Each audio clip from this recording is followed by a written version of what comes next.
All right, well, today we're going to check out some tree action here. We're going to have a tree growing out of this rock right here, coming up to the top. Show you some basics. A lot of misunderstandings from artists that get confused with how to paint trees. The biggest thing is don't start at the bottom and try to work your way up, because you end up with these really almost like carrot branches where they kind of go like skinny at first, then they get fatter and fatter and fatter, like way too much of a transition. So with here, what I like to do is start kind of skinny, and then you come down, gradually pressing more and more on the brush to get it fatter and fatter. And then however fat it gets on the bottom, that's gonna be the width of your tree. You could cheat, make it a little bit bigger if you want, but in general, it's a great technique. So now we have like an overall structure for a tree. This is black and brown, and then a little bit of white. So a lot of people, when they do trees, they make them like way too brown. They go, ooh, trees are brown. Well, if you go out there and actually see trees, they're more gray than anything. So you want to, exaggerate the gray parts. When I pull the tree down, what I'm doing is I'm not going like S snakes. What I'm doing is more like lightning. So it's like a little bit, watch this. I'll come down, I'll go, hiya, hiya. So I'm doing like little jogs and stuff in the paint. I notice how it's gradually gets smaller as it gets too small too fast. Same thing, I'll do one more tree over here to keep it company. Happy little friend. Maybe a little smaller one. And then here, same thing. See how I'm gradually pressing down further and further? So the tree's getting wider and wider slowly. And if I don't like how thick it is, if I want it thicker, I'll start way up here again and do it all over again. So this is like the trunk of the tree. Kind of straight, but that's okay. And then, this is a large round brush. I'll trade that out for a smaller round brush, kind of like this. Nice little round brush here. This is for the smaller branches. I'll mix up the black, the brown, burnt sienna this time, and a little bit of the white. And I'll start too dark on purpose. So I'm gonna come in here, small line, try to keep the brush stroke not at an angle, but like straight up and down. And then I use my pinky like this to make sure the edge of the paint really doesn't change that much. And then it comes in here. So right now, so the edges here are kind of rough. So I'm gonna go back in there and clean that up a little bit. So you want your edges of your trees to be really clean. You can kind of party on the inside, but the outside of the tree exterior, you want that pretty nice. So once again, milk the kitten. That just gets you a nice point on the tree branch itself. And then skinny branch, jiggity jag, come over. And the more branches you put on this thing, the better it's going to look. If you ever make a mistake, it gets too wide. Like this is, see how wide this is? And it gets skinny? You can't do that. So rather than erasing, I'll just make the whole trunk of the tree a little bit thicker. So I went thicker here. Now see how this is thicker than that? Now I got to go back in and make this thicker as well. No big deal. Your tree just might get thicker and thicker the more mistakes you make. Which I think gives more character to the tree anyway, so screw it. It's kind of cool. Alright, so now I'm going to add a few more branches here. This one will start at the base, come in there, a little crookedy. And what I like to do is always add imperfections to the tree. So if you have like a little branch that's broken, so I'll do like a nice little branch here. I'm aiming for this little section here. Whenever a branch curves or does like a little jog, that means probably another branch started there. And then watch this cute little guy. Look at that. It's broken. A little broken branch.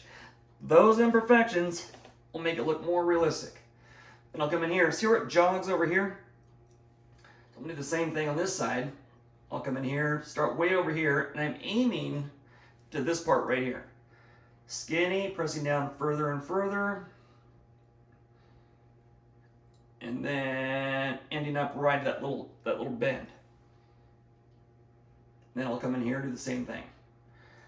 And even though most of these branches will be covered with my leaves that I put on there, I like starting with this first. So following the reference, and you can Google like trees without leaves. So even if your reference has like a lot of leaves on it, you can't tell where in the hell the branches are coming from. Not a big deal. Just go in there and find another tree branch. Here's another little curve here. I'll have this branch start way over here on this side, cross them so they're all going from the same side. And so it kind of loops over a little bit. Milk the kitten again. A little dry area right there. Let's go back over it. And crunch that down.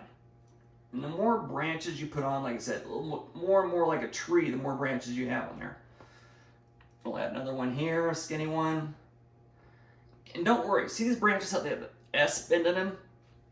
They look kind of crappy, but it doesn't really matter because I'm gonna make sure that when I do my leaves, I'm gonna cover those. So it's kind of like if you're not feeling too pretty that day, you put a little more makeup on your face and you look pretty good. So that's like with trees, same thing.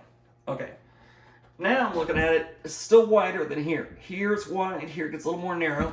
So I'll fatten up a side. So I can fatten up either this side or that side. So I'm gonna go maybe a little more on this side to give the tree a little more character to it so it's not quite as straight. And I'll feather that out. I'm gonna keep that coming all the way down. And we'll be done with this tree, sort of. Okay. Now, I got the basic tree structure. That looks pretty good.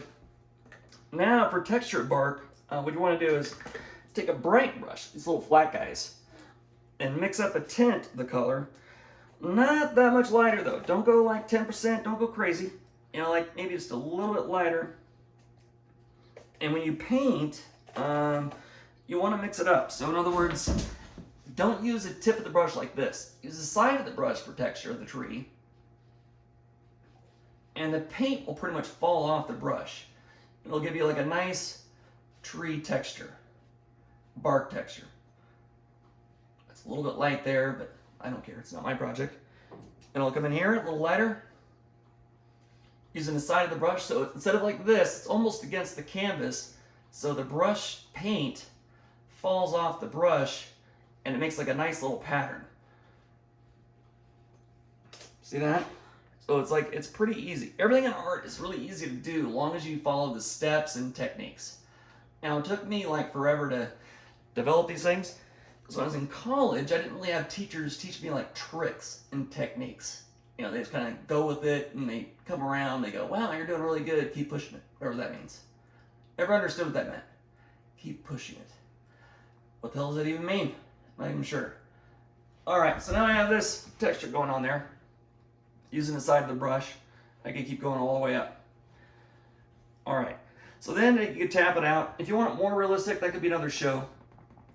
I'll blur it out so it softens it a little bit, but you can kind of see the texture in there. I'll zoom in so you can see it a little bit better. So you can kind of see the texture in there. All right, so now I'm ready for some leaves. So with the leaves on this thing, we'll start with the classic, the best green. Everybody always goes, oh, the best green, it's yellow and blue, it makes green. Well, actually yellow and black. So if I go yellow, I like a cadmium deep color, and a little bit of black, mix that in there. It'll make a nice rich green. So it's kind of a thicker, rich green. So with that, I'm gonna start kind of blurry. So I'll block out. Now I'm gonna hold the brush further back. So if you see the shape of the brush, it's not meant to be held here. It's meant to be held like back here. So when you do that, I'm gonna come in here. I'll use a little bit of a paper towel to blur it out. If you can find paper towels. Here, they're in high demand.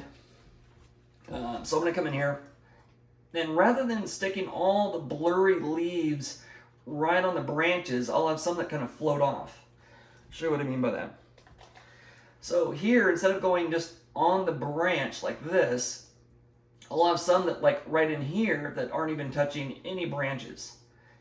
And with the brush strokes, notice how there's no systematic patterns. So in other words, I'm kind of coming in here, I'm going one direction, flat, scumble, then I'll scrub a little bit.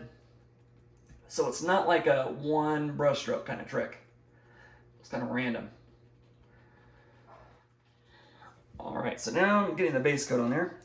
Basic coverage, and here you don't see any branches. But if I just do leaves out here, people will think there must be a branch in there even though they can't see it. Like I said, like everything else, if you do a few good leaves, people think the whole tree looks good when most of it's kind of crappy except for a few good leaves. And then, same thing with this. So the base coat is kind of runny. But now I'm going to come in here, I'll even add some that are hanging down further. There's absolutely no branches down here. But because of that, you kind of see the shape of the tree. I'll add yellow and black, mix that in again. So I'm going to have some darker areas that kind of go over the whole thing. Then you could take a sponge, or in my case, paper towel, and wet a paper towel, roll it up so it's about the size of a finger, like that. Then I'll softly blend, kind of tap and scumble, so at least see the whole thing. All right, so now I got this like blurry kind of effect to it. All right, so now that's phase one. And if you're doing impressionism, you can almost leave it like that. However, we're gonna make this more realistic. So now I'll come in here, a little darker value, something that gets a little more black, a little more yellow, thicker paint. And tap this stuff in. And notice how there's no major patterns in this thing. Okay, so if you can imagine this going all the way down, all the way over, etc. I'm just gonna do this one section though, for the sake of time. Okay, so now that's the base coat. This is layer one after the branches are done. Then I'll take yellow again and add just a little bit less black. I mean, not a lot. Not a lot, baby girl. Just a little bit. And here, I'll come in here. I'll do a few good leaves. I'll show you what a good leaf is. Here's a bright brush. Melt the kitten. Then I'm going to take this thing, go diagonal, spin the brush, and have it come up. Okay, that's confusing. I'll show you again. So it's kind of like you come diagonal, turn the brush, and it gives you a nice little leaf. And with this technique, I'll go a little faster now that you know how to do it, kind of. And so with this technique, what you're doing is showing like a few good leaves. And watch this one. This leaf won't even be touching the tree. Here it goes. And turn, lift. See that floaty little leaf right there? That'll look like it's a branch you can't see because it's too small. Now I'll come in here, I'll do the same process. Now that I'm in the dark area, see this dark area over here? I'll add a little more black to it, a little more yellow, and I'll do some darker leaves with the same process until this kind of fills up. And once you get your brush stroke down, you'll be able to go, a lot faster. But actual speed for you guys should be about like this. Down, diagonal, spin, lift. Then each leaf should be about like that. And we'll do another couple things. Okay, so now I'm going a little faster just to speed up the process, but don't go fast. Take your time. I figure it's like, doesn't take that long to do the whole thing. Okay, so now I got this little leaf thing going on. So now I have the leaves on there, but they're all pretty dark. So I'm gonna add some yellow ochre, which is like this kind of like baby crab looking color. I'm gonna take that and I'll add some like cool looking leaves on top of the darker ones. Just a few of them to add highlights. And so see, you can see every single leaf there. Take your finger, blur some of it out, because you don't want people to see the whole leaf. Otherwise, you're going to expect to see every single leaf in the entire tree, which we don't have time for. We're on a deadline. Okay, so I got some more leaves in there. And now I'm going to go back in and change color again. So now I had done enough of these yellow ones. All right, so ignore that side. Just look at this side over here. So now I got that side. Now I'll go like add a little bit of white tint. I'll do, this has the most contrast now. So these leaves do look pretty dang good. So I can't really go too fast. I'll do some leaves there. Skip around. And then step back from your painting. Don't paint so close all the time. It's another mistake people make. They paint close and they go, ooh, it looks really good. Then they step back and they go, where in the hell did my leaves go? Because they don't have that contrast they need. So now I'll step back a little bit. And I can see all the leaves are looking pretty good. Here's kind of a hot mess. But to go from this sloppy ass mess, all I have to do is add in a few good leaves. And then right now you can see all of them. Finger. Blur it out a little bit. Not over the whole leaf. Just like some of it to tone it down. And yeah, so that's like a basic tree technique. And I'll show you that up close again. So up here, you can see all the leaves. Tiny contrast in there. As I pull back, looks more and more realistic as you go. All right, that's trees and leaves.